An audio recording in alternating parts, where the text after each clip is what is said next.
people of Kenya have made a decision. And nothing can change that decision. In fact, it's only that it's far away. Ni mbali sana. 2 years is a long time. But we don't have a choice because we are a democracy and we don't want change through unconstitutional means. We want change through the ballot. So what we are asking is Kenyans to persevere, to be resilient, to be patient, and we'll make the change at the right time. I was worried before I came here that the level of impunity by the president is becoming dangerous because people are being killed every day. When we had Sabasaba, the government hired criminals to burn shops, to destroy property under police supervision. Policemen were shooting people without caring. Young children were killed, and the president did not care because there is nobody to ask him any question. And even when we complain, he doesn't care. I am very encouraged that through your efforts, the day before yesterday, the chairman of the Senate Foreign Relations Committee, Senator James Rich, tabled a bill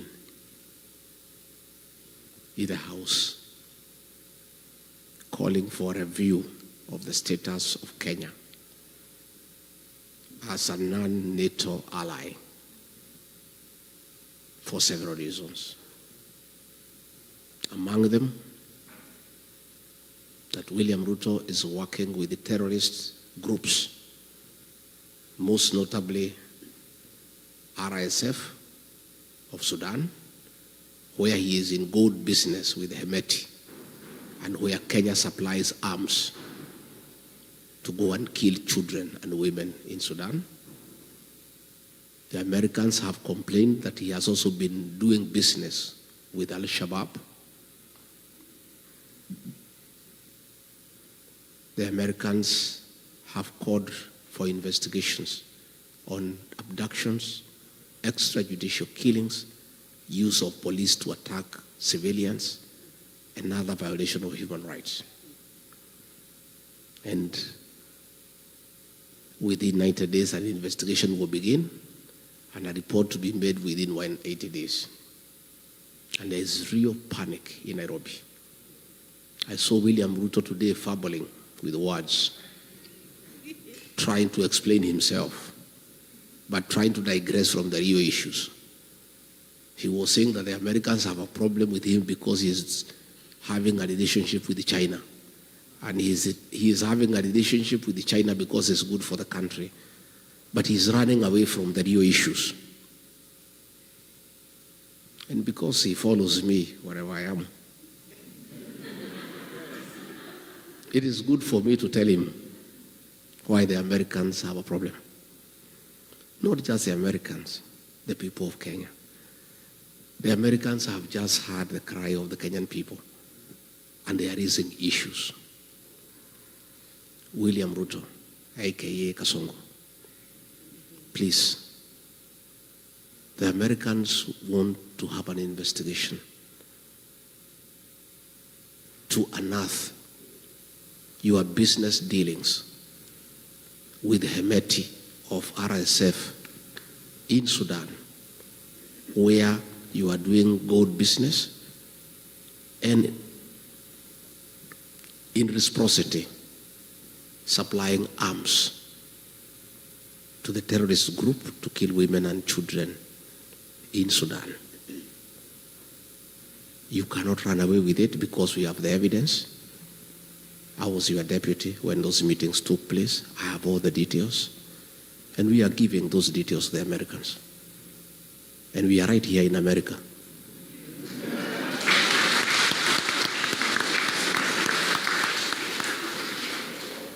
And much as you think we are stupid, don't just think we are just here, just moving around. We are also here to put the Kenyan case to the American government and to Congress and to the Senate.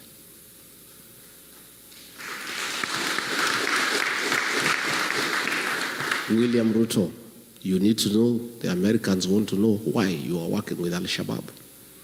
Why, when you are in Mandera, you met 3 leaders of the Al-Shabaab militia at night to discuss business with them. They want to know why. They also want to know why you have removed the requirement for vetting of non-Kenyans before they are given IDs. The Americans are concerned that suspected terrorists will be registered as Kenyans and they will find their way to America and the rest of the world and create terror in the world. Your decision to suspend vetting of foreigners before they are given registration in Kenya is a threat to world security.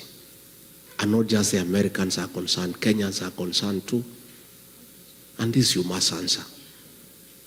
You cannot endanger the security of the world because of your business interest. It is true you are doing business with Al-Shabaab, but you cannot endanger world security. The Americans also want to know why, against the Kenya Constitution, you have become the worst violator of human rights in Kenya. Why are you abducting young children? Why are you killing young children? Why did you abduct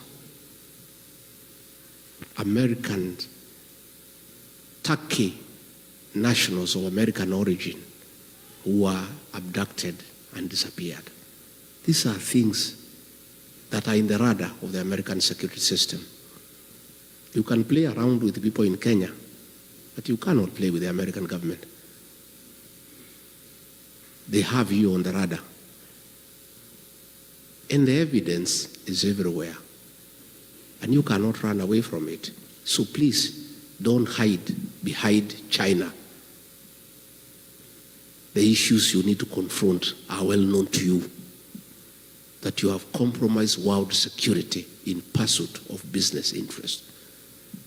And this time around, you will not escape. You may push people around in Kenya. You may harass everybody in Kenya. But I don't think you have the capacity to harass the American government. And they have you under the radar. You can run, but you cannot hide. Your day is coming. I want to say that the evidence is there. The shoot to kill orders by Kipchumba Murkomen, he cannot deny. Your own order of shooting people in the leg, you cannot deny. So even if you get the PS for Foreign Affairs to issue statements, the evidence is everywhere. And you must be held to account. In fact, the other day when I was here, I was with some senior American leaders last Sunday. And we were watching live a meeting taking place in Muranga, where policemen were beating leaders and they were protecting armed goons. And these American leaders could not believe that it is possible for policemen to attack civilians. They could not believe it. They could not believe that policemen can escort gangs to beat civilian population. William Ruto, that evidence is here in America. And there's no way you can run away from it. And those things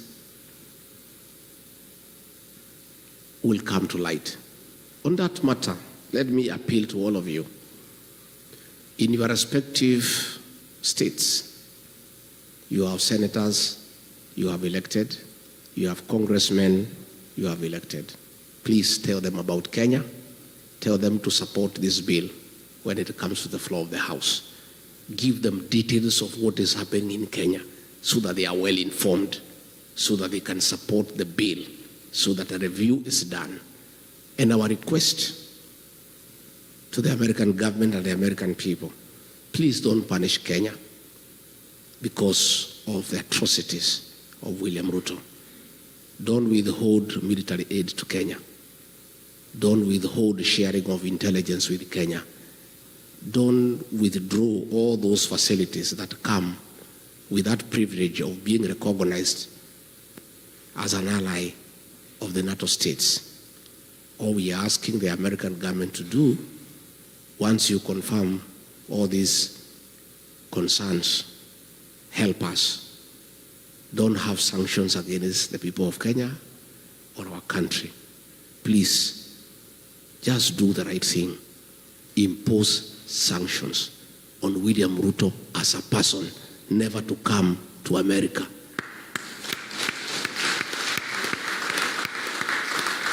And I think if he does that, that is our problem. Kenya should not suffer because of one person. Let's deal with the person. And I think if the government here can impose sanctions against him, that he cannot come to America and he cannot go to other states that work with America, our problems will be sorted instead of punishing the country because of the actions of one person. Diaspora people.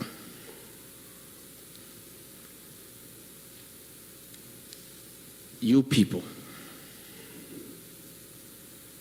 are a very important partner to any serious administration. In the 70s, coffee was #1 foreign exchange earner for our country. In the 80s, it was overtaken by tea. Tea became #1 foreign exchange earner for our country. In the 90s, both coffee and tea were overtaken by tourism, and it became #1 foreign exchange earner. But as we speak today, all those have been overtaken. The #1